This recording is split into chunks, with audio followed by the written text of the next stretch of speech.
I saw Peter in the studio, but I didn't say hello because I was still setting up. And then I went to F5 minutes, came back, no video, no audio, can't do a thing. And after about, well, you know how long it's taken me 50 minutes to actually get this darn thing working again. And it was a Windows update gone wrong. Again. Yeah. And this I'm not looking for. Are you looking forward to Windows 11? No, leave as it is. I'm happy. Well, you'll be delighted to hear that I don't give a monkeys about Windows 11. Well, that's just life for me as an Apple fanboy. Well, yeah, but we've got to decide whether to do it now or to do it later. Yes and no. Look, do it never. Do it never. Look. iPad. Good boy. Approve of that. But do you want to know the real secret that's coming out in a few seconds? I've got one of these things. Oh, just a minute. Let's put that full screen and then we can see it. Oh, don't want to prioritize it too much. Oh, what is it? It's Android. It's a Samsung tablet A7 or something. I don't know. But I need it for one of the apps because we developed the augmented reality app, and it's only on Android at the moment. So I have to buy the bloody thing. And I don't like it at all. That's a strange way to Never do have. things. Strange way to do things. Most people do iOS first and then Android. Yeah, customer gets what customer wants. Oh, right. Okay. Right. Where are you today, Pete? Sorry. Say again? Where are you today, Peter? Well, it's something that I spoke about before. I'm actually coming to you from a sloping camper van. I'm parked on a hill, and that's why we've been rolling out of bed all night. So we're down in Edinburgh, south side of Edinburgh, a place called Morton Hall, and I managed to get the Wi-Fi. It's a bit dodgy, but it's something I said I would do a few years ago, and we're actually getting round to it. It hasn't been the best experience due to technical difficulties, and I was meant to be in a break, but it hasn't been a break because the only thing that got broken last week on a Friday was my van, and it's all smashed up, and the phone calls have just never stopped. So I'm going home for a break. What do you mean smashed up, Peter? Well, I had a crash on Friday. What? Well, I wasn't one of my drivers. Oh no, was you all right? Yeah, it wasn't me, it was my driver. He got a bit of whiplash, and there was 3 vehicles involved. And had a bit of trouble with insurance. I won't go into too much detail with that, but you'd think they would be slick. They'd be slick on what they were, but they weren't. And the vehicle was left for 4 days, and people were phoning me in, and police were phoning me. When you're moving it, it's in the hands of the insurance. That's what I bought it for, you know. So it's just been really stressful. But the good thing is, I went to an event last night, and I got a third. I got a third in one of the awards, you know. Brilliant. Well so that was me. And I got to use Uber. I think that Uber is brilliant, by the way. Mm-hmm. I really do. It's actually a first-class service, Uber. Anyway, back to you, so we can hear about Stephen. Well, we send our good wishes to our good friend John, who's he's going to the dentist next week. He's got to survive until next Tuesday, I think. Oh. I mean, the dentist is something we don't talk about very often because we. No, please don't. No, unfortunately, I've chipped a tooth twice, so I'm going to have first thing I've got to do. Which bit of please don't talk about dentists? Don't you understand? Right. Move on. Yeah. Okay, I'm gonna mention. Let's have a bit of fun. I'm going to mention one word, and it's your starter for 10. Boris. Oh, dangerous, Stephen. Dangerous. No.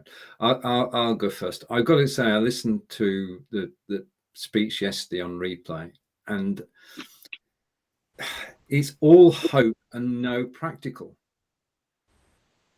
and we are in the shit at the moment. It's after 10, 11 o'clock, isn't it? Yeah, we are. Yeah. We're in the mire. Yeah. These actions, if we're not. Incredible. Okay. I'd be interested in Peter's response. Well, Not in a nasty way, mate. Just I would be genuinely interested. my response is, I went away. I haven't listened to a speech. No, me I neither. haven't listened to anything. I try to get away from it all, and I just want to look at things that I want to look at. I'm I'll tell completely you with what, you. I'll tell you what I was watching the other day. It was interviews by Maggie Thatcher. Now, if we had a leader like that lady in this country again, things would be very different. She knew exactly what she was doing. And if she made it...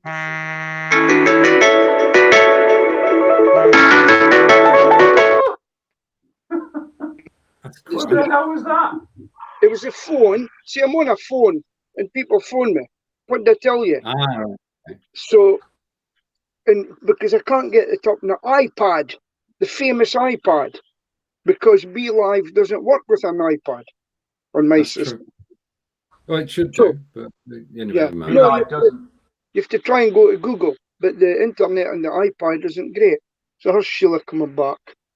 So, what was it? So, Maggie Thatcher have held back. That was somebody like Maggie. Really, really no messing, and things would be sorted out. I can't be done with all this bumbling and all that. Make decisions and get on with it. So, you better tell me about his speech, because I didn't listen. If I don't know. Well, basically everything's wonderful, and we have to suffer a little bit because everything's going fantastically well. Swimmingly well is a good phrase, and it's all going to be okay. I mean, we might have a few more unemployed, a few businesses might go bust, but that's collateral damage. Yeah. And they're just going to carry on sailing, and it'll come right in the end. Okay. Well, What Norman Lamont said. It's a price worth paying. That's what he said, wasn't it? To do with was it unemployment in the 80s? Yeah. Yeah. I've seen that his speech has been criticised as economically illiterate. Yes. And I'm not surprised. And I saw just a few moments of Andrew Marr talking to him on Sunday, getting absolutely nothing out of him. Actually calling him out as a liar in polite terms. But there's no stopping him. There really is no stopping this bunch. Labour are ineffective. They're not even doing as well in the polls. So I don't see very much hope for it. Or sorry, just don't. No, and like Peter, I don't. I've switched off of it all because there's nothing anybody can do about it. That's a damn shame. True. So we just got to live. Well, go carry on as we can. As simple as that. I mean, we're fortunate to be in the position we're in when, I mean, we can go without turkey at Christmas. That's not a problem, and we can put up with the small hardships that we're going to suffer. But there are people who are going to suffer because of the inaction or steps that the government are actually taking. So here's one for you, young man. Yeah. The Lib Dems. Why aren't you getting a message out? What's occurring there? What's going wrong with your messaging? I don't know. I mean, Angelica did very well to get 22% of the poll. So that's the point I'm talking from. Locally, it can be done. Nationally, it just is. I mean, I've been sort of on the sort of inside of what happens in the Lib Dem party, and my leaps are sealed. They have to be. But I went to a Lib Dem AGM meeting over the weekend, and there are only 20 people there. Yeah. Mm. The thing is, everybody who was there got a position on the committee. So that's the state of the Lib Dem party, unfortunately. So politics aside, then, just got to carry on with what we're doing. Okay, right, now to some good news for us, I think, especially in light of what Peter just said in Messenger. Have you heard of YouTube Community? No. Okay, no reason to. Basically, if you have over 1,000 subscribers on YouTube, you can have your own community on the YouTube page. So when people visit your YouTube page, they can either watch your video or come and talk to you. Now, the qualification was 1,000 subscribers, which is a pretty high bar. They're reducing that on October 12th to 500, which is very kind of them, which means that we can have our own community. So perhaps going over to YouTube, Peter, might not be a bad idea at all. Yeah, listen, I watch a guy called, I suggest you go and have a look at this guy, Bald and Bankrupt. He's from Brighton. Yeah. He married somebody in the Ukraine. He can speak Russian fluently. He can speak Indian fluently. And all he does is travel the world. Him and a couple of guys meet up. They've been YouTubers. Guess how many people he's got subscribed? 5. Sorry? 5. 5 what? 5. You have to guess. Is this a guess? No, not a very good one. Stephen? 5,000. 3.5 million. Holy shit. Wow. He's and he's got no bad things on it. He shows you. Oh, we lost him at the critical moment. Come back. Okay. This is turning out to be a wonderful morning, Stephen. And it's good to have your company. And as we finally got going on Blabbing for Britain, I think we'll call this episode 298A. We're trying to have a 298B next week. So yeah, I think that the thing is, Peter is ready. Yeah, we're bringing you back in, Peter. Where I am. So this guy, Bald and Bankrupt, absolutely brilliant, entertaining, very entertaining. But he shows you places and explains places. He meets the locals. He's obviously making a lot of money, and he travels on it. And I quite look forward to seeing him because I just like what he does. 3.5 million people watch him worldwide. Bald and Bankrupt. Well worth a watch. And he's got no agenda. Right. He's got no agenda. And there's quite a few people do it. Another one is Simon Wilson. He's a bit of a naughty boy. He shows you he goes to, like, he started off in Berlin doing it, and he says how to get free food. And he goes and he goes on like Berlin with no money, India with no money, and he goes to a few places. Then there's another guy called Harald, and the three of them sometimes meet up. I do believe they meet on YouTube through their channels, and they'll meet up in a country and travel about together, and it's very, very entertaining. It's a bit like Clarkson and his mob. Okay, yeah. Yeah, and very, very entertainment. No politics or nothing. It's great. So there you go, Bald and Bankrupt. 3.5 million views. That's good. No, subscribers. Subscribers, yeah.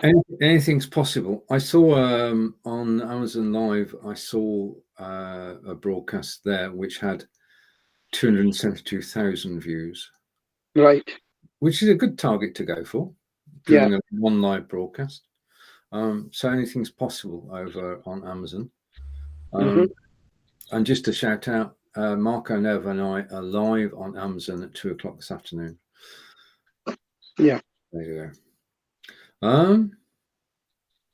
Right. Well, obviously, because of everything that happened at the beginning, I have no agenda. So if you want to talk about anything, you can. But I have nothing to actually show news-wise. No news happened at all this week because it's not on my agenda. Yeah.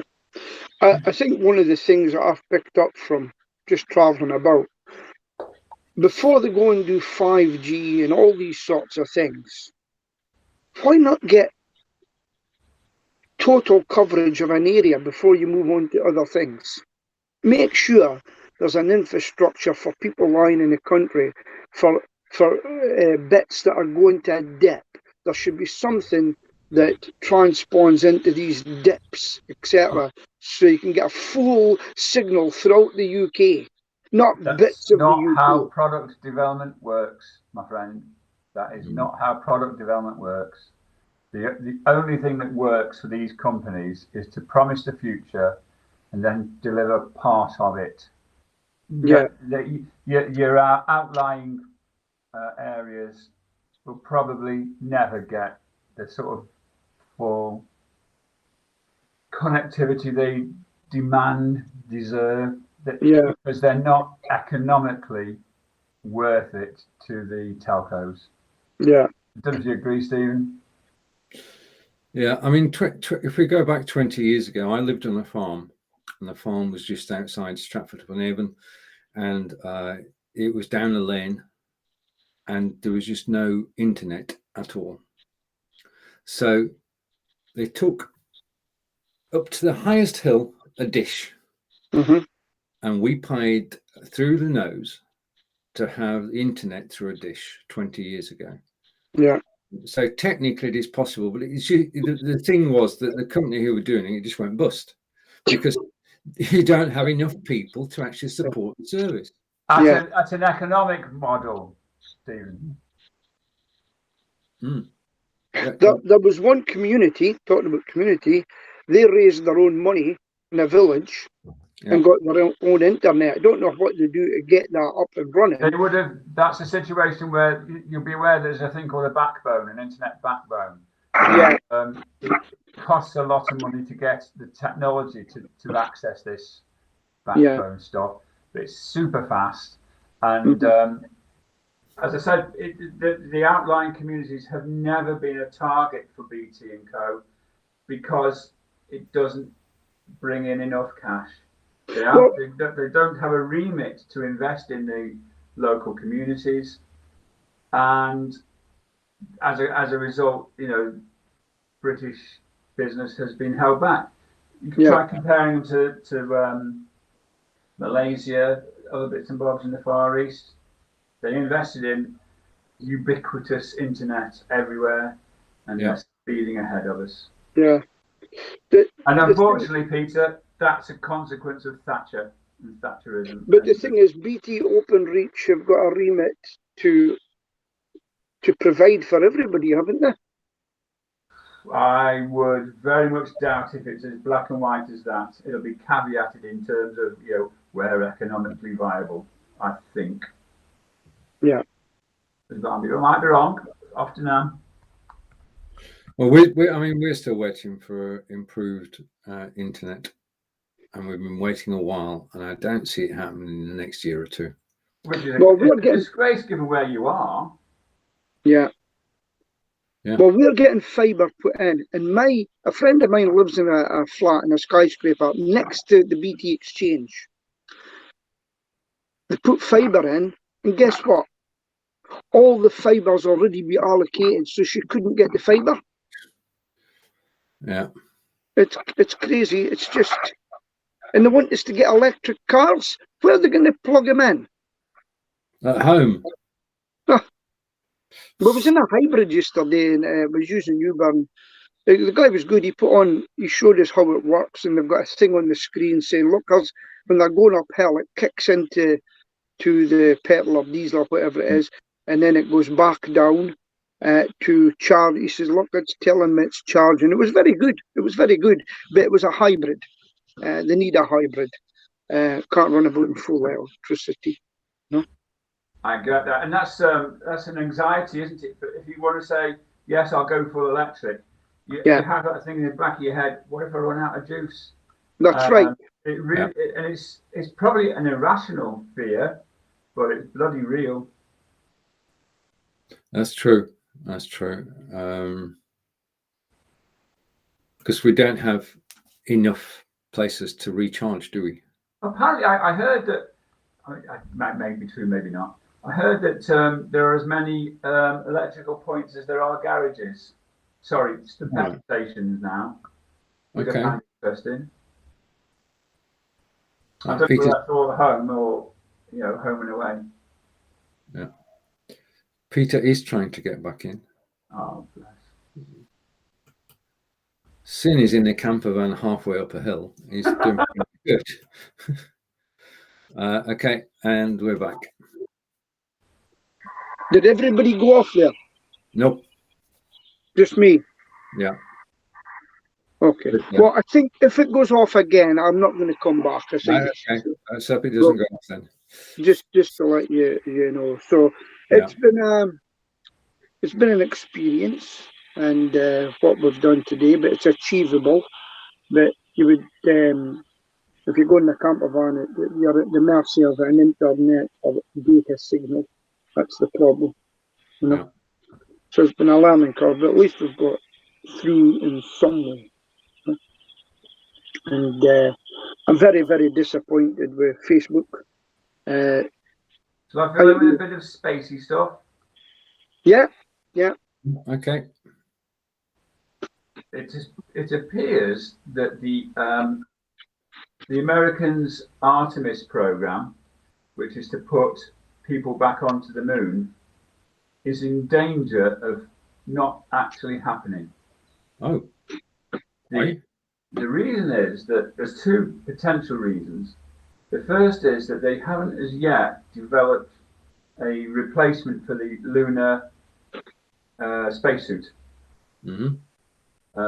It's got a sort of a budget of crazy numbers. Let's say it's $1 billion to develop the spacesuit on the moon. It's years away from being complete, mm-hmm. and so is jeopardizing the Artemis return to moon. Elon Musk has jumped in and said, "Oh, I'll knock you one of those out, no problem at all." So that's one of the hopes that we got for the success of the program. Yeah. Second threat is a bloke called Jeff Bezos. Yes. He has lost the bid to become the provider of the spacecraft, which will eventually land on the moon as part of the Artemis program. Mm-hmm. SpaceX won it with their technology. Twice, Bezos has complained about the award of the contract, and he lost the first argument. But he's now taking the government, I think, to task in a legal case to try and stop the SpaceX delivery of the spacecraft to get on the moon. And that delay, I mean, it's supposed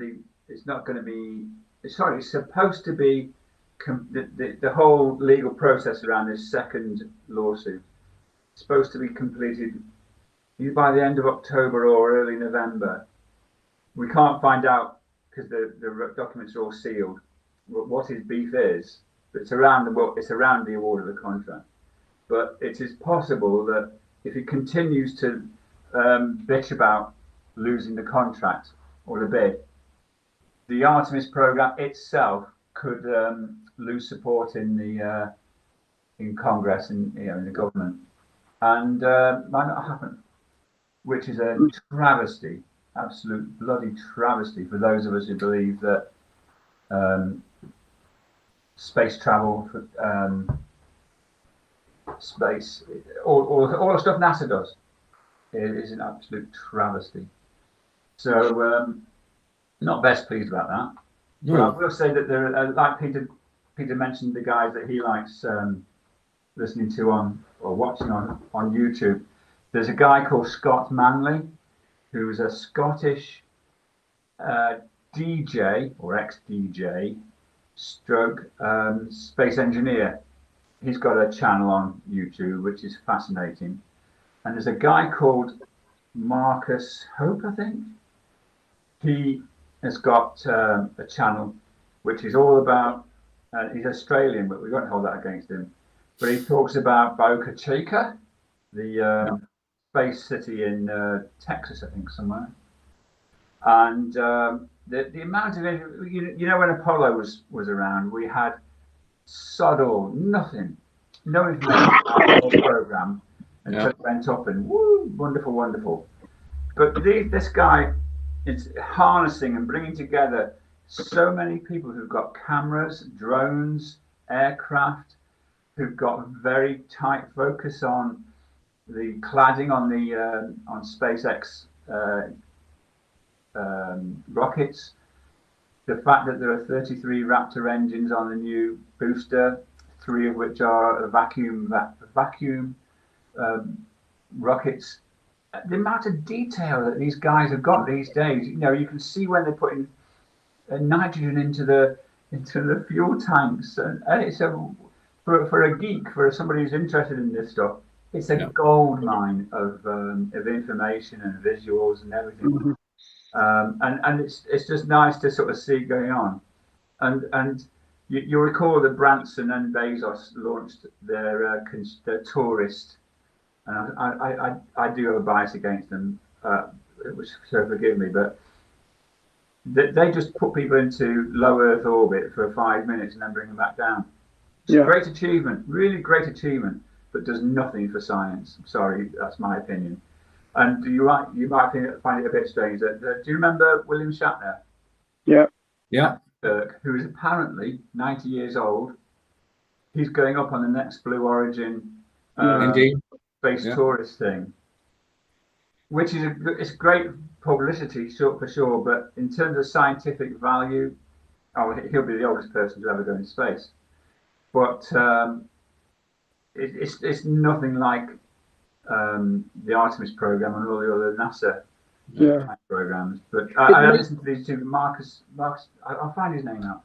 But yeah, so I just wanted to. But the thing is, these people that go up there, they might be guinea pigs. They might have a spreadsheet ready and said, who died on that flight, and find out what went wrong. Maybe it's that. I think William Shatner is great for PR, and when he was on Star Trek, he couldn't have dreamt he would eventually actually be able to do. Yeah, but he'd become an icon for it. What's all the Trekkies saying about it? I honestly don't know, mate. I don't know. I'm a Star Trek fan, but not a uber Trekkie. The guy I was thinking about is called Marcus House on YouTube. So Scott Manley and Marcus House. Yeah, they're the ones I watch, Peter. Okay. Yeah. So I like travel ones. That's what I like watching. I like seeing all bits of countries you will never see. And he goes quite deep, and he goes in amongst the locals. You know, and one of the most fascinating countries is India. He'll take you down street markets and speak away to them. And one of the most friendly places he ever went to, guess where it was? It was Pakistan, near the border. A place where the government's probably saying don't go near at the moment. And he went in there and he was treated very, very well. And every time he tried to put his hand in his pocket to pay for food and tea and things like that in the street markets, they refused the money. Because they just says, oh, you're a guest in our country. No, we can't take it. They'll take it from all the locals and everything, but as a guest, he didn't pay for a thing, and he tried his best to pay, you know. So, no, I enjoy it. Well, listen, folks, I think I'll call it a day now, because we've got to pack up and mount up, as we used to say in the tank. Mount up, Sheila! Let's get going! And we're going to get going, because we've got to travel ahead of us. So it's a first for Blabbing for Britain. It's been a first because we got knocked off our spot, and it's a first because I'm sitting speaking from the camper van, which I've always wanted to do. Brilliant. Peter, safe journey home. Yeah. So I'll say ta-ta as well, and Okay. have a fab time. See you next week. Bye bye. Okay, bye, everybody. Bye bye.